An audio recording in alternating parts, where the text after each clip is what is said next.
No vengo a vender promesas vacías ni soluciones facilistas, pero sí con la garantía de que trabajaremos incansablemente por nuestro país. Y veíamos allí en el clip que mostramos recién a la que fue ganadora de la interna de la primaria del oficialismo en Chile, Janet Jara. Y vamos a hablar de todo este proceso que ha sido muy importante, entre otras razones porque ya el gobierno tiene su candidato, con nuestro invitado Alberto Mayol, analista político, y conversaremos un poco sobre todo este contexto. Alberto Mayol, desde Buenos Aires, Eduardo Van der Kooi te saluda. Buenas noches. ¿Qué tal, Eduardo? Muy buenas noches. Muchas gracias por la invitación. No, gracias a vos. Primera pregunta. ¿El triunfo de Janet Jara fue una sorpresa o estaba dentro de lo previsible? Sí y no. Fue previsible porque las últimas mediciones eran muy claras. Yo dirijo una encuesta y a nosotros nos aparecía un resultado abrumadoramente superior, como efectivamente fue. Sacó 60% y sacó 35% más que la segunda candidata. Pero fue sorpresivo porque 6 semanas antes de la elección estaba disputando el segundo lugar, estaba empatado con Gonzalo Vinter, que finalmente sacó solo menos de 10 puntos, ¿eh? Y que era el representante del gobierno propiamente tal, el más cercano al presidente, y, y estaba muy lejos de poder superar a Carolina Toá, que en ese momento se erigía como la más probable ganadora. Por tanto, efectivamente ya tuvo una curva de crecimiento en las últimas 6 semanas muy sorprendente, que sencillamente barrió con todo lo que había alrededor. ¿Y a qué atribuirías vos ese cambio, esos desplazamientos que verificaste en los estudios que ustedes hacen? No tanto por el triunfo de Janet Jara, como decías, sino por esos otros deslizamientos que hubo en el electorado. ¿A qué se podría atribuir? Hay tres factores, a mi juicio. Uno es que técnicamente hay un 70% del electorado que nosotros lo denominamos un electorado disruptivo, un electorado que está operando más bien por rabia, por identidad y con muy poco interés en las expectativas de los programas de gobierno. Ese tipo de cosas no están muy anclados en aquello. Por tanto, hay movimientos frecuentes en este sentido. En segundo lugar, porque eh, todo este proceso de crisis que Chile manifiesta, de crisis institucional desde el 2011 hasta la fecha, es un proceso donde un conjunto de votantes se han ido moviendo buscando una solución. Han votado por la extrema derecha, han votado por la extrema izquierda, todo esto con diferencia de meses. Entonces, han estado moviéndose sistemáticamente. En ese movimiento, eh, las oportunidades ya las tuvieron. El caso de Carolina Toá, que representaba la antigua concertación, la oportunidad la tuvieron. El Gonzalo Vintes, que representaba a la persona más cercana, de hecho, el amigo más cercano al presidente de la República, bueno, están en el gobierno, tienen la capacidad para poder hacer lo que correspondía, la propuesta que tenían. Janet Jara venía de un lugar donde no les había tocado, ella estaba en el gobierno, pero ella no era el corazón del gobierno, su partido, el Partido Comunista, no era el corazón del gobierno, y ella entonces efectivamente era la novedad en ese sentido. Y en tercer lugar, la capacidad de ella de minimizar los problemas que traía. En Chile hay poca confianza en el Partido Comunista en todos los sectores, hay una cierta reticencia al Partido Comunista, pero la personalidad de Janet Jara y su impronta hicieron que la gente se olvidara de eso, y yo creo que en este momento, de hecho, para la primera vuelta no va a ser un factor muy relevante su vinculación con el Partido Comunista.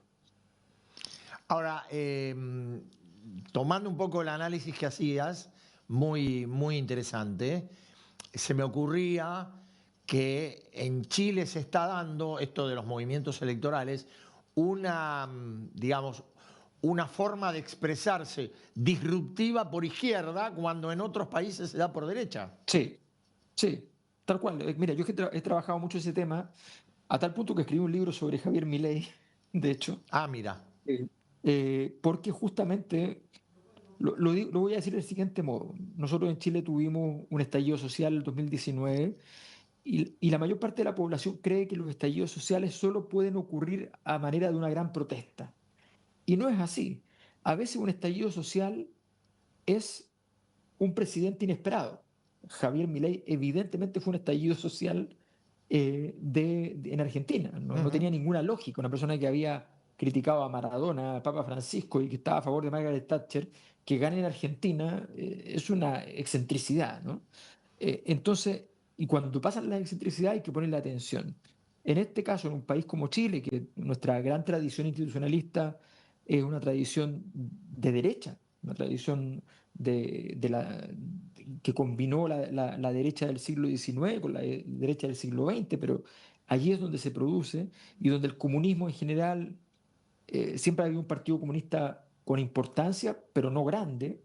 De pronto, entonces nos encontramos con que todo el sector de la izquierda en este momento va a ser representado por una candidata comunista, y eso evidentemente no es simplemente por ella, no es simplemente por su partido, no es simplemente por un escenario genérico, sino porque están moviéndose fuerzas más tectónicas, más profundas, que están conduciendo a buscar una salida a la crisis que todavía no se encuentra. Ahora, tomando lo que vos me decís, Alberto, eh, uno pensaría, uno pensaba o piensa desde acá, a la distancia, que previsiblemente el recambio presidencial en Chile podía darse a través de un candidato de derecha. Vos me decís que Janet Sí. Jara llega con un voto disruptivo y un mix ideológico. ¿Vos crees que el panorama o el encuadre general puede modificarse o que las lógicas a las cuales me referí yo tienen todavía algún asidero? A ver, efectivamente,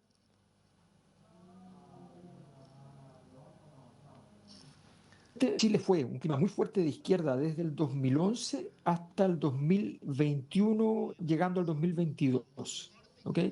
Donde estructuralmente, independiente que en algún momento ganó Sebastián Piñera, que sé yo, pero estructuralmente la, el- la probabilidad de la izquierda era mayor que la de la derecha. En algunos momentos bastante mayor, en otros momentos más tenue. Entre medio igual ganó una elección Sebastián Piñera, lo que revela que esto efectivamente hay formas de ganar a pesar de estar estructuralmente por debajo.